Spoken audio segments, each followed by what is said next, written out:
Welcome to Frost & Sullivan's Growth, Innovation, and Leadership Briefing. Today's event is titled 4 Ways to Monetize Data.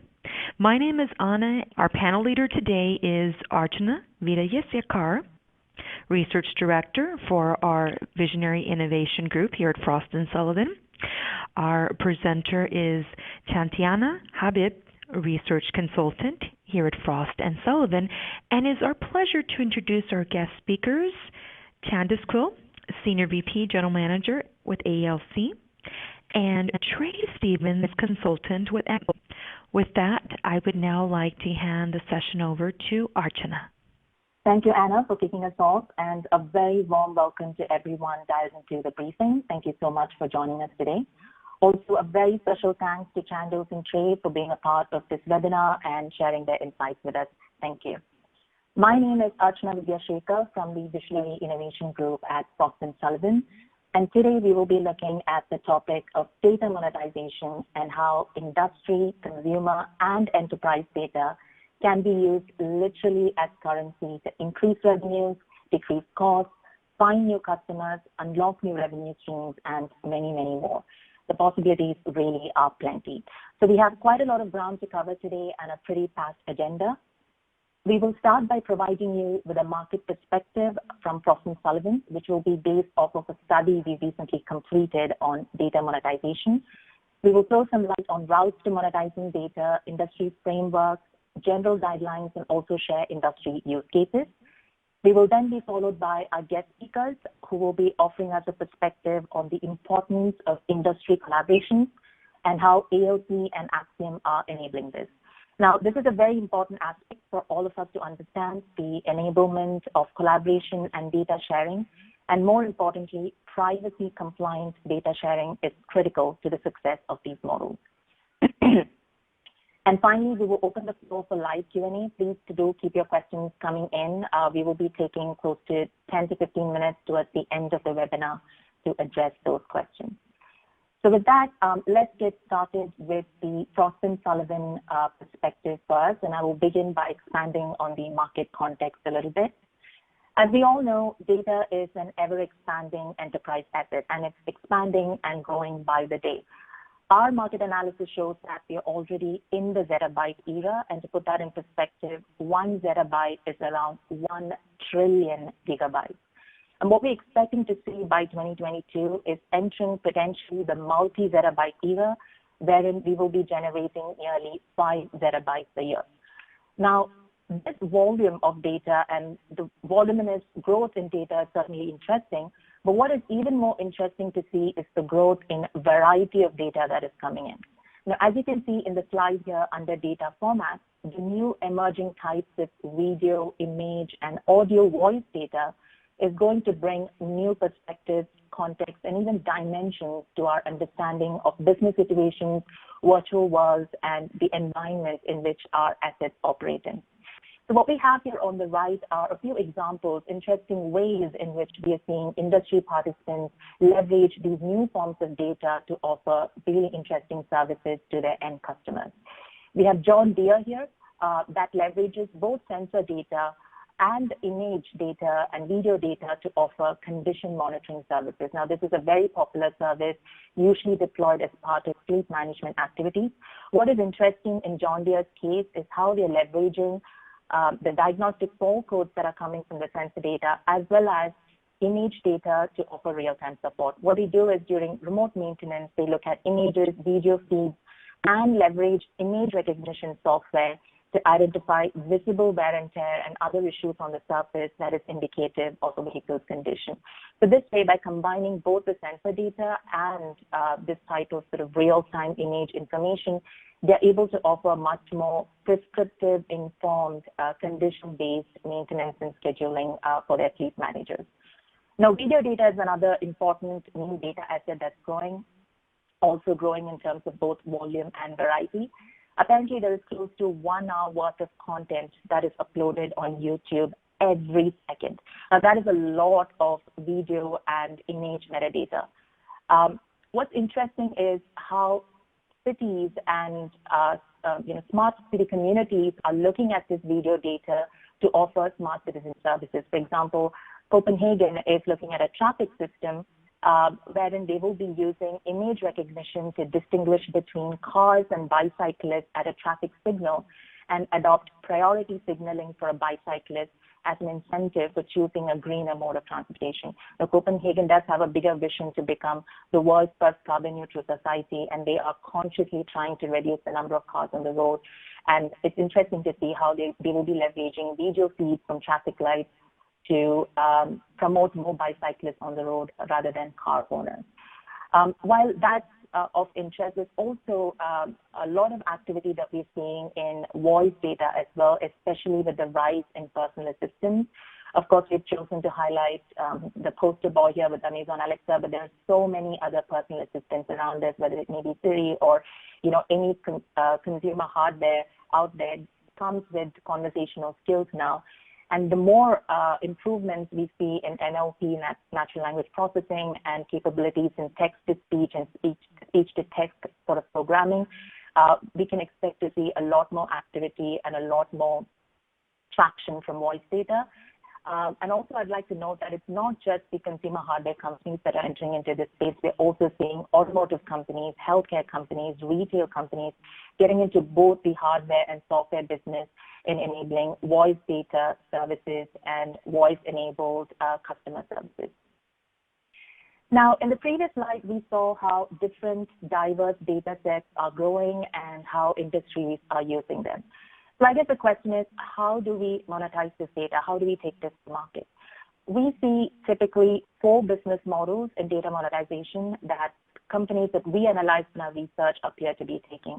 Now, as part of this research, Chaitanya, who is our lead author for this study, and you'll be hearing from her shortly, and myself, we looked at a lot of different use cases. We spoke to industry participants, a lot of data brokers, startups, industry incumbents and conglomerates were looking into data sharing practices and data monetization activities.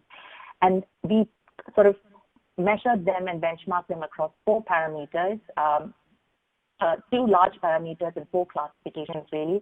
The first parameter being path to monetization, which could be either direct or indirect, and the other parameter being data productization, which could go from being raw data to aggregated and analyzed data. Now, direct path to monetization is where you're externally positioning data as the product itself, and indirect monetization is where you're leveraging that data internally to better an existing product or service. Now, in terms of data productization, raw data is essentially first-party data in its truest form, which could be Excel to contact list to email. The aggregated analyzed data, which could include insights, analytics, business intelligence, BI, etc. So depending on where your data service sits along these 4 parameters, 2 parameters, your data service will fall under one of these 4 buckets. Now, the indirect models have been quite popular, and I think it's a slightly more mature industry, has been mainstream for a while, especially in the marketing, insurance field. But what we are seeing gain more traction and gain more attention, at least in the last couple of years, is certainly the direct business models, where the data itself is becoming a product. So let me give you a few examples of these direct business models that we're seeing where the data is externally positioned as a product itself. So the data bartering model, the direct data bartering model, data is exchanged for data, as the name suggests. And a very good example of this is Waze, which is a mobile journey app company that trades data for data with resellers of geographical mapping information. Now, in return for data on maps from these geographical mapping information companies, which offers Waze the lay of the land, point of interest, waypoints, etc., Waze returns data on traffic, speed traps, roadwork, and collisions that the app is collecting from its users. So it's a win-win for both companies. Mapping companies benefited from real-time dynamic information that was coming from Waze, and Waze benefited from a ready-to-go map product that they could just launch their service, build their service on and launch immediately. Now, clearly, the advantage of data bartering, at least the lesson that we have from Waze, is faster go-to-market time. If Waze had to build its own map, it would have taken Waze at least 6 months to launch it in new cities. But because it had access to these ready-to-go maps, and they gain access to it by opening up their proprietary data to the provider of these map services. They're able to launch themselves in new cities within 2 months. So that is the sort of key lesson and key takeaway here with data bartering. So if you are a company that's looking to enter new markets, new customers, and you need new data for it, look to your vendor, look to your value chain, look to your industry peers if they might be interested in opening up their data for you in exchange for proprietary data that you own. And it looks like this process is going to get much more easier and organized with the second business model here, which is direct data brokering models. We are seeing the rise of marketplaces where interested buyers of data can see interested sellers of data, and the data broker companies acting as a middleman package and sell the data in a way that is sort of conducive for applications for any of the data buyers and data consumers. Sometimes they sell to other brokers, sometimes they sell to businesses, sometimes they simply act as the middleman to enable the negotiation and the purchase of data. Now, there are a lot of data brokers out there, new age data brokers that we're seeing. The ones that particularly pique our interest are the industry-specific data brokers, like Automotive, for example, which is an automotive data broker company that is buying data from automotive OEMs and reselling it to interested parties. Now, my driver behavior data, of course, is very useful for an insurance company that's looking to sell car insurance for me.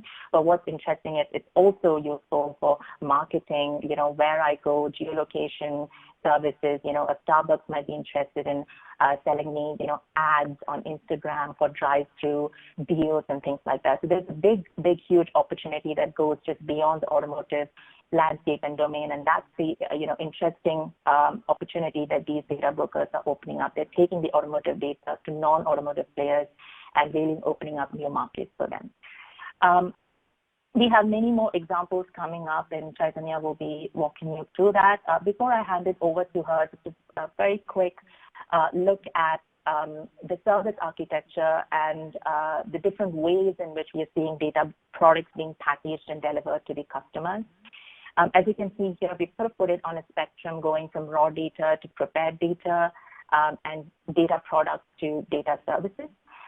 If you look at raw data sets, what we're seeing is, again, mostly within the data broker domain. We're seeing new players such as Darvix and DataStreamX that provide downloadable Excel to analyze packages. Now, API is another popular method used largely by mapping companies and also for capturing live data. For anyone who's not from the programming world, API stands for Application Programming Interface, and it's a tool that gets data from a database in a way that the developer would like it, in a format and in a program that they would like to work with the data. So you're working with Excel. It's sort of like an Excel plugin through which you can request for data to be sent in the Excel format. So this is very popular with, again, as I said, with mapping companies and a lot of organizations, whether it may be Quando, which is an interesting case study, which we will look at later. All of them offer API calls and API service architectures. Now, analytics also is a very popular approach. We've already seen this come in the B2C world. It's interesting to see it grow in the B2B space as well. These are subscription-based, user-friendly dashboards that pull data from different sources and customizes the visualization. We're seeing banking companies and organizations such as Barclays develop such dashboards and make it accessible to enterprises to look at their spending patterns, compare their financial spend against industry peers, etc. So there's a lot of analytics, a lot of metadata also that, banks have realized that they're working with, that they can benchmark their customers with and, offer consulting and advisory services. So you can examine what metadata you have, similar metadata you have, and what sort of, aggregate perspectives that you can offer to your customers. And then, of course, we have the marketing services, which, again, is a very, very mature market. Especially with online advertising, push-based marketing services has seen a lot of traction, with ad exchanges and auction-based marketplaces, data management platforms. This is a very huge market that's growing, and we've listed some of the popular companies here. But this, again, is going to see a shift towards hyper-personalization. That's clearly the more important sort of opportunity in customer targeting and identification, wherein in addition to the identity of a customer, which is age, location, gender, etc., it's also now important to track the behavioral traits of the customer to really hyper-personalize geofence services, contextualized services, etc. So this data context is going to become even more important in this sort of push-based marketing services. In the next slide, we have the different data monetization framework plays, again, that we picked up from our research and the different approaches that we've seen among the analyzed and benchmark companies. And at this point, I would like to invite Chaitanya to the presentation to walk us through these slides. Chaitanya? Sure. Thank you so much, Archana. So now that we have identified and understood the routes to monetize data, it is important to look at the use cases associated with these monetization models. Because we believe that the success of a data monetization model depends on identifying the right strategy and flow of data across the value chain. So we started off with enlisting around 40 framework plays, but after identifying the use cases associated with the monetization routes, we narrowed them down to 7 major framework plays, which are process optimization, product optimization, marketing solutions, sales optimization, risk prevention and future proofing, creating new markets, and creating new customers through data monetization. These framework plays are designed to help companies gain access to the real value of their data and identify any kinds of process gridlocks, customer challenges, and other areas of improvements in their business processes. As you can see, these framework plays are ranked in terms of the level of productization of data ranging from already existing business models to new and radical approaches. To better understand these framework plays, we've used some unique B2B case examples to analyze and demonstrate the usability of each of these framework plays. For example, we have process optimization and product optimization, which are currently at the core of the existing data business models and are found at the lower end of the spectrum. And incrementally, we can see we have marketing and sales optimization and risk management. At the other end of the spectrum, however, we see some radical business opportunities like creating new markets and creating new customers through data monetization, which we will be discussing at the later stage of this presentation. So as in this next slide, you can see we have highlighted around 3 major framework plays, which currently have the highest potential for monetizing opportunities, but we predict as data use cases will evolve, potential for monetization opportunities. In the future, new avenues will be created that will transform the traditional use cases. As you see that here, marketing solutions and sales optimization have a slightly higher potential as they have a more transformative approach towards data monetization. Moving away from personalization, we are going towards hyper-personalization, which requires not only at an identity level data points, but more advanced analytical data points in conjugation with behavioral science and gamification to nudge the customers towards the desired outcomes. And we have companies for this, like for example, we have Expedia, which provides personalized travel ads throughout the customer's purchasing cycle by analyzing their purchasing behaviors through real-time data that is generated by their website. Secondly, here we have process optimization, which refers to driving efficiencies in operational tasks such as supply chain management and product pricing. An example for this would be the SAP Integrated Business Planning, which is a real-time supply chain planning software that connects stakeholders across an organization and integrates supply chain and operations by gathering the real-time data on demand and provides supply chain planning and inventory optimization for their consumers. Whereas, on the other hand, product optimization actually refers to improvising the product design and product utility. Lastly, on the higher end, we see risk mitigation and future proofing through data, which helps in assessing risks across organizations and providing risk-free financial services by avoiding frauds and financial misconduct using data-driven approaches.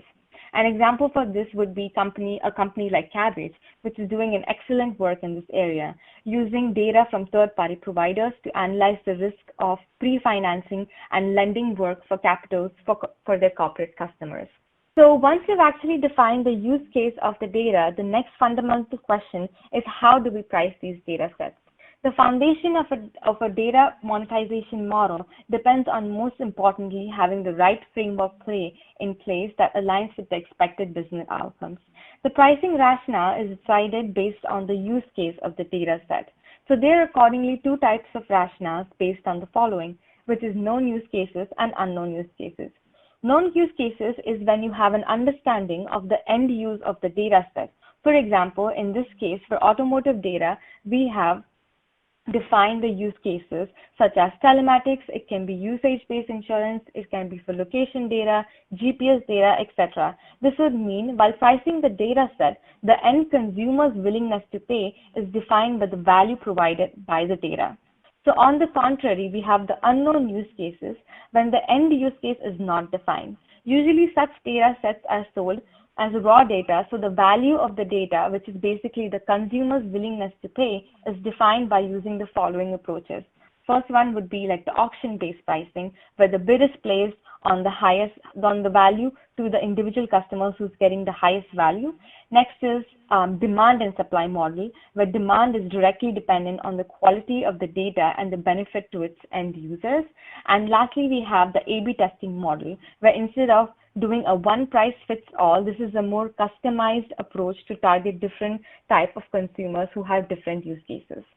So while pricing a data set, one important thing to consider would be like the three main factors, which are tied here in this pyramid scheme, which is cost of data acquisition at the end, which is the base of the data generation, it's the cost of the base of data generation, the consumer's willingness to pay, which is at the middle, which is defined by the value the data provides to its consumers.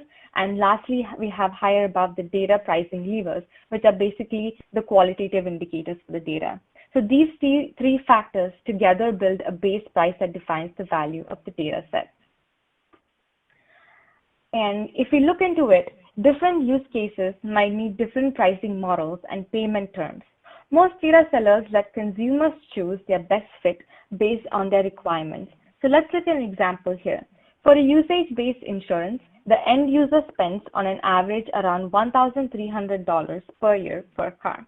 Suppose the insurance providers are willing to pay 3 to 5% of the revenue generated by the product for the data, including other factors like the quality of data, etc. The end price of the data generated per car per year would come up to $25, or this would be for a pay-as-you-drive model and around $40 for pay-how-you-drive model. However, these pricing models are combined of value and volume-based approaches. Data can be packaged in many ways, but the ultimate outcome is dependent on the end consumer's need.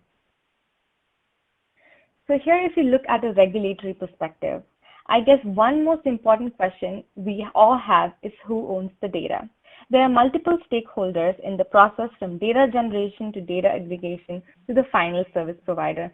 This follows up with the question of who should be held in obligation to protect and regulate the data in question.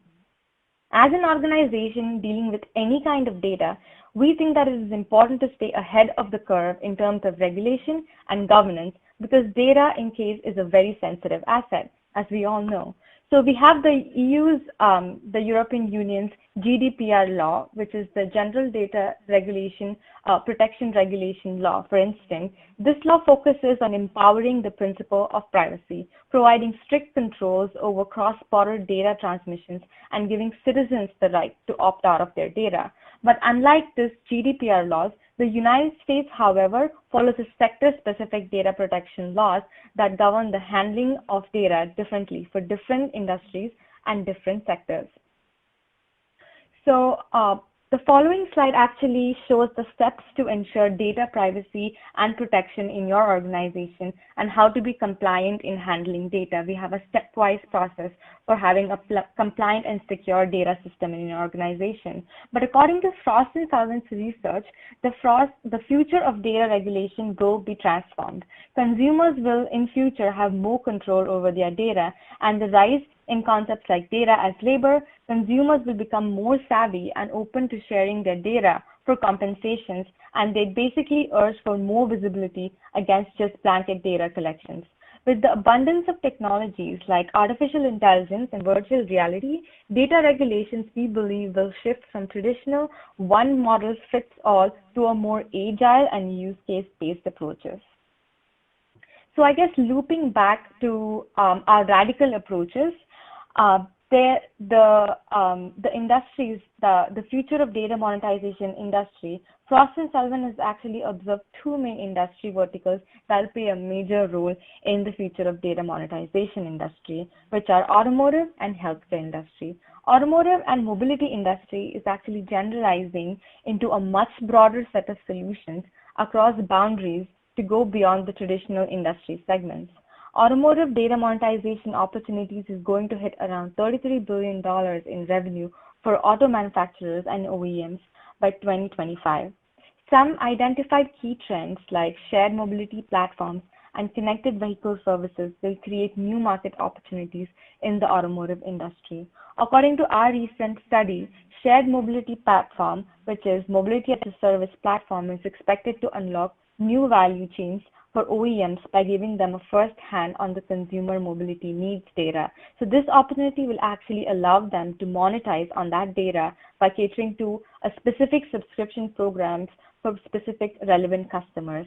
So there will be basically three players that will play a major role in the success of mobility as a service, which is the service providers like the ride-sharing platforms, public transportation systems, OEMs, etc., and the service aggregators, which will actually be a new market that will be created in the data monetization industry. And lastly, we have the consumers within the connected ecosystem. Consumers will be more willing to share their data for incentives. Looking into the healthcare industry, primary healthcare providers will move from physical spaces and digital apps. Wearable technology will be commercialized and smartphones will be equipped with more biosensors, and the capabilities are never ending. Data monetization across healthcare sectors, we believe, will be driven, more value driven rather than outcome based, driven for patients, drug manufacturers, medical devices, OEMs, etc. So looking more into the use cases, I would like to give in to Archana to just discuss industry use cases and what will be the final steps. Thank you. Great. Thank you so much, Chaitanya. So in just this time, I'm going to move through these slides fairly quickly. So what you have here on the slide is a description of different types of use cases that we have identified on a scale of levels of disruption that we see they bringing into their respective industries. As Chaitanya noted, a lot of the industries are moving beyond their product. They're moving into this product as a service domain, and data is going to be a very crucial aspect of that, whether it may be fleet management or connected navigation or autonomous cars. Clearly, there is a need for convergence between industries and also for data sharing and collaboration. And we would be happy to speak with you regarding any of these use cases. We've covered this in quite a lot of detail in our research. Would be happy to give you a guided approach in terms of how to approach data monetization, what necessary steps you need to take, data audits, how to productize data, how to collaborate, and how to take your products to market. We have developed interesting insights, benchmark successful case studies for you to take lessons from. So very quickly about our study that will be accessible on our platform within a week from now. We have, as you can see, looked at the routing models, the framework plays. We have benchmarked case studies, the ones that you see here listed here, and also, as Chaitanya mentioned, nearly 40 use cases were examined as part of our benchmarking exercise. And we've also dug really deep into the pricing approaches, and pricing of data is really one of the most difficult challenges and a question that a lot of our clients ask us often. It's extremely elastic to the use case, as Chaitanya explained. My personal data on identifying data such as gender, name, location, etc., might be useful to an insurance company, but may not be as useful to a consumer hardware company, and they will be willing to pay different prices. So understanding that use cases and how to go about that is extremely essential, and we have we are building our database and benchmarking these use cases for you. And of course, we as Frost Sullivan, through all of our industry verticals, we are also tracking data protection and privacy regulation across different thematic opportunities and industry verticals as well. Okay, Candace, do you want me to go ahead and forward to the presentation? I'll get started while Trey dials in on a different line. Sure, that'd be great. Thank you. Okay, no worries. So while I forward here, this is Chandos Quill, Senior Vice President and General Manager at ALC. ALC has been around for about 40 years. We specialize in helping clients with their first-party data management and also customer acquisition strategy and services. We're headquartered in Princeton with offices in several other cities such as New York and San Francisco. And I'm very happy to participate in the presentation today.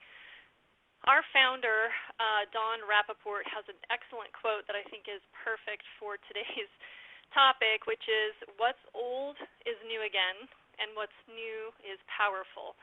And this quote is particularly relevant to our business because for these past 40 years, we've been working with brands to monetize their data across traditional and digital channels in the advertising and direct marketing ecosystem.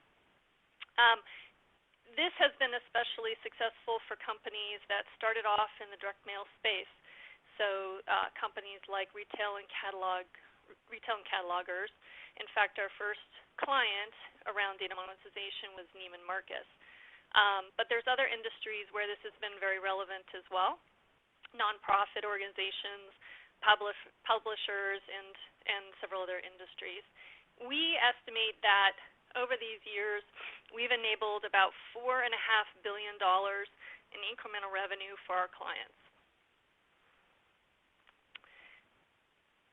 So data monetization, as kind of defined earlier, is using data assets to create economic value. Similarly to Frost and Sullivan's view of data monetization, we see two paths for companies to monetize their data, both indirect monetization and direct. Indirect is using your customer data internally to improve your products and services, your operations, your overall customer experience, which in turn increases brand loyalty and revenue in your primary business. Direct monetization we define as using your customer data to create new revenue channels, making data available to other companies or use cases outside of your primary business. I think it's helpful to take a quick look back at how we got to a lot of the things that were discussed earlier in the presentation. So data monetization has actually been a part of the direct marketing industry when it started many years ago. Direct marketers began to exchange lists with other non-competitive companies in order to increase their opportunity to find new prospects. And then as monetization of their data expanded, direct marketers began reaching out to service providers to help them manage their first-party customer data and facilitate the buying and selling of data. So very similar and good example for a lot of the models that Frost and Sullivan discussed earlier. Then over time, we had the launch of Facebook, and the era of digital advertising began. Direct marketers now have more channels than ever to find prospects and reach their customers, and this in turn has driven the rise of big data, analytics, and technology.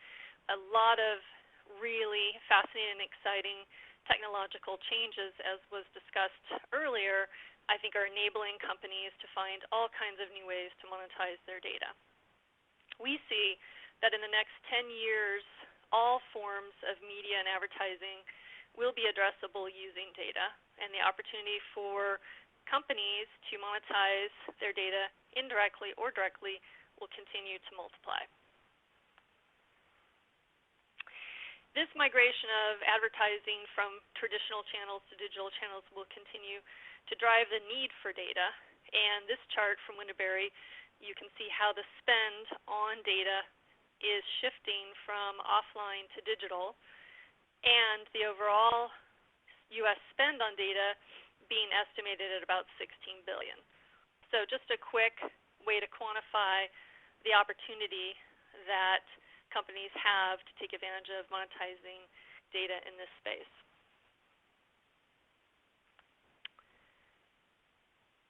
Our clients are starting to take advantage of this shift from direct and offline data to digital advertising and online. And a good example of that is moving to monetizing web traffic in addition to direct mail lists. And another way is making data more widely available via digital platforms and publishers.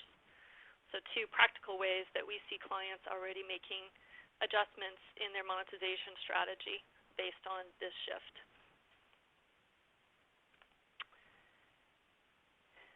The shift to digital, though, requires that you are able to connect all of your customer data in order to take advantage of data monetization, whether indirectly or directly.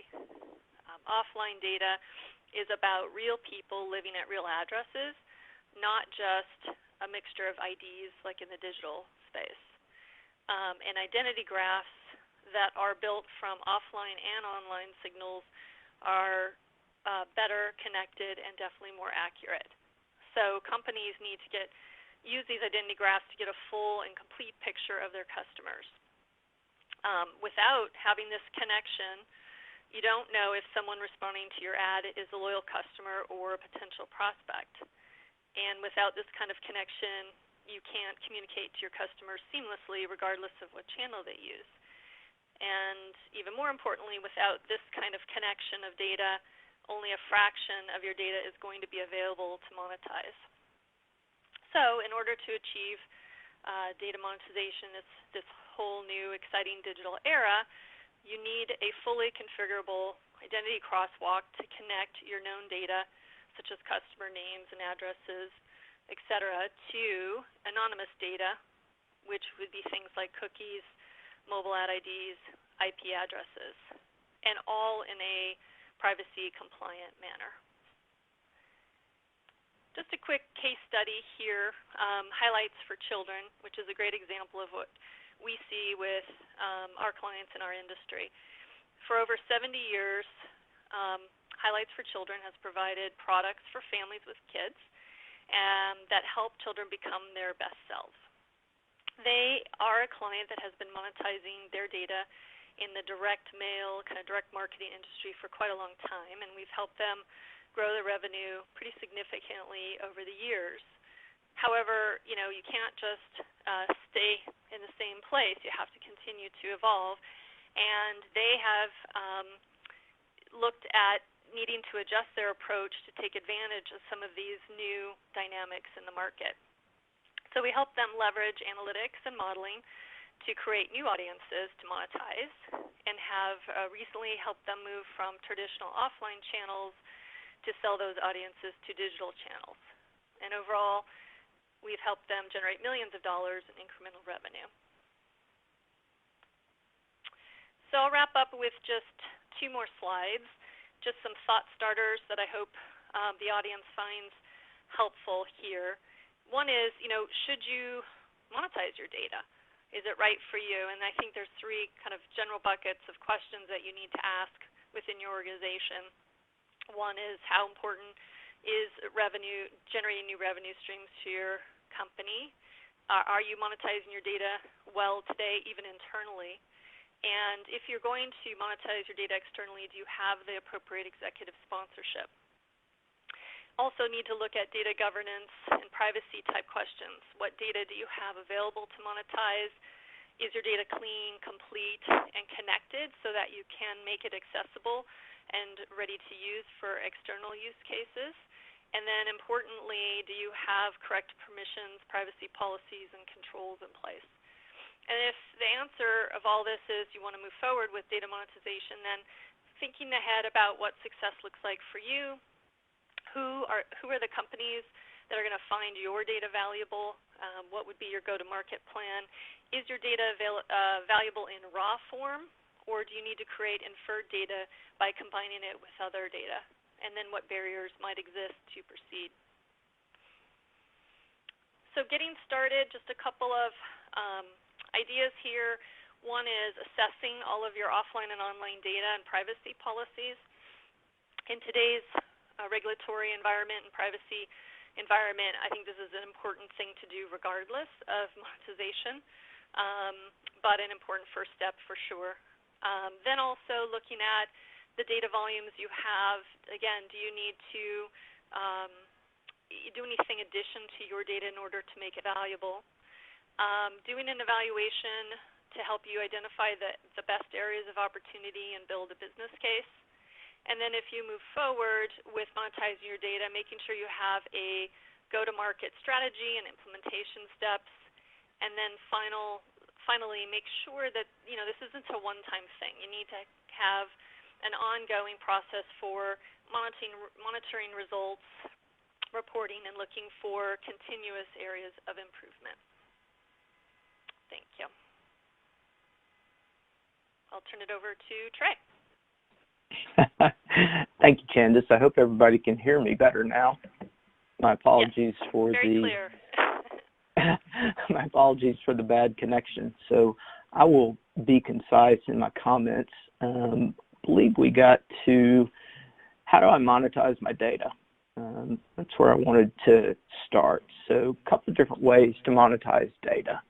So this is an example of a luxury car manufacturer, and the point I wanted to make here is so often we grow up in different industry verticals, myself being retail and financial services and now data. But I wanted to give you a key concept is that companies like Chandos and I work with can help you expand your data and make it available outside of the industry vertical that you live in. So as an example here, you can see luxury car maker can, with Acxiom's help, create audiences and make those audiences available to jewelry retailers, high-end fashion brand, hotels, and smartphone manufacturers. This is a great example of how you can create first-party monetization and create that incremental revenue from the data that you captured in a privacy-compliant way. One of the emerging trends that we see happening, particularly with the changing privacy legislation landscape, is what we like to call collaboration. Collaboration, simply said, is second-party data sharing. It's about enhancing safe, privacy-compliant sharing of data between partners. And what this looks like is it's collaboration with the data. You can monetize the data if you choose, or you can simply use it as a partnership leverage point. But it's the exchange of data that allows partners to share data back and forth. Some simple examples of collaborations with partners is one that Acxiom's been involved in for the better 20 years is helping credit card companies and airlines do an overlap analysis and reporting based on both parties' data. So the example of collaboration is you've got data from both partners going both ways. Both are able to receive value and benefits from this collaboration environment. Then in the more complex collaboration environment, a retailer can make data available to consumer packaged goods companies, auto manufacturers, hotels. This is a great example of how you can monetize data, again, both ways. In the retail industry, many of you will know, retailers are very data rich, whereas the consumer packaged goods companies don't have detailed information on the customers that are actually buying their product. Collaboration and being able to share and leverage the data helps the retailer possibly create an incremental revenue stream while also leveraging the data to drive top-line sales by allowing the consumer packaged goods companies access to the insights from the data, and those consumer packaged goods companies leveraging marketing to drive traffic to the retailer. Some of the use cases we see in collaboration, as I've said, overlap analysis, M&A assessment, joint marketing. These are all great examples of monetization within a collaboration environment for second-party data sharing. Some case studies that Acxiom has seen, these are always interesting. In a first-party monetization sense, we have a satellite TV provider that's driven $1 million a year in incremental revenue based on the audiences that we've helped them create. This company is beginning to consider second-party data sharing within a collaboration environment. We also have a healthcare partner. Speaking back to the Frost and Sullivan research, we have a healthcare partner that's driving, this number is actually increased since this slide was created. This company is driving $2 million monthly, or over $24 million a year in incremental revenue based on data and audiences that they've created. With that, I'll turn it back over to the Frost and Sullivan team.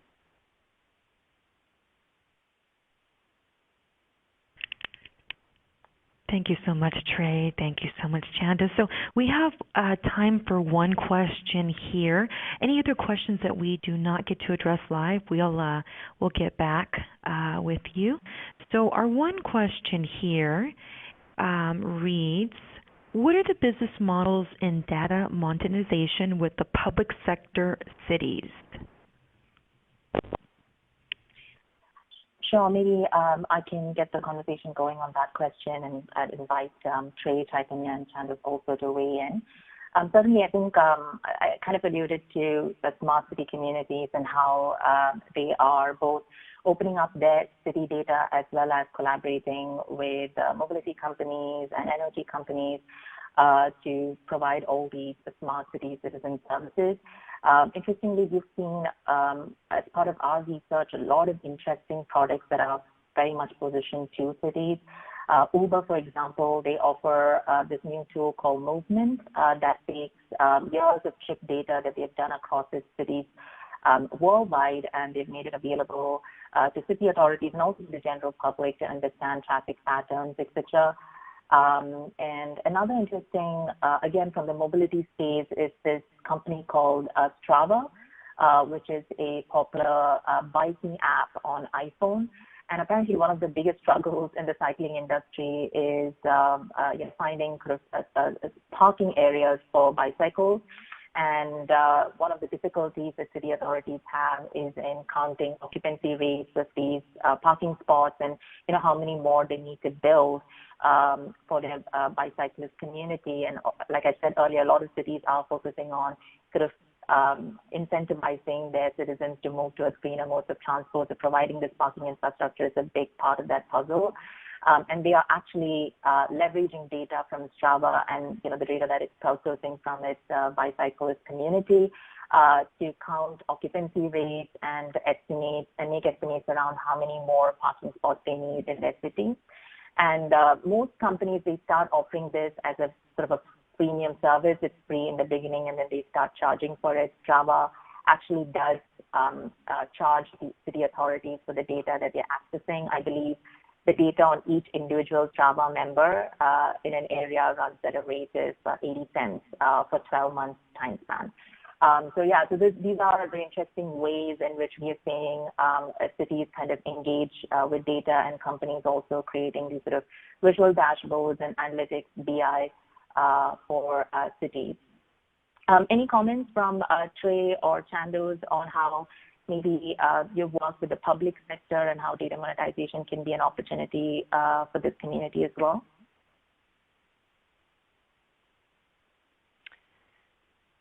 This is Chandos. No, I think that's your responses were good. I think the same principles apply. I mean, looking at the different types of data that's out there, especially with technology now, and thinking about where there's gaps or use cases where that would be valuable, I think, is a place to start. So I don't have anything additional to add there. Yeah, chiming in on Chandos's comments, when it comes to data monetization, a good starting point, once you clear privacy, compliance, and ethical use, is the uniqueness of the data and the scale. Those are the two levers I would leverage in thinking about it. Excellent. Well, thank you both. And another aspect, another industry that we sort of didn't put the spotlight on today is energy. And of course, energy is also a huge vertical sector where there is, again, terabytes of consumer data being picked up. we are building our analysis and research on that field as well. And just wanted to let the audience know that, to expect research from us on data monetization within the energy vertical as well. After automotive and healthcare, this is another domain to be interested in and to kind of keep your radar open to. Excellent. Anna, so if you don't have any further questions, I think we can close the presentation. Any closing comments from your side? Yes. Once again, we'd like to thank Chandos from ALC and also Trey from Acxiom for joining us today. And if there is any additional questions or you'd like to speak with our team directly, I have posted our contact details on your screen at this time. And for those that entered the session late, we do have the on-demand recording that'll be available shortly once I end the session. So just look out for that recording, and you can listen to it from the beginning. And we want to thank everyone for joining us today. And this concludes today's presentation. Thank you.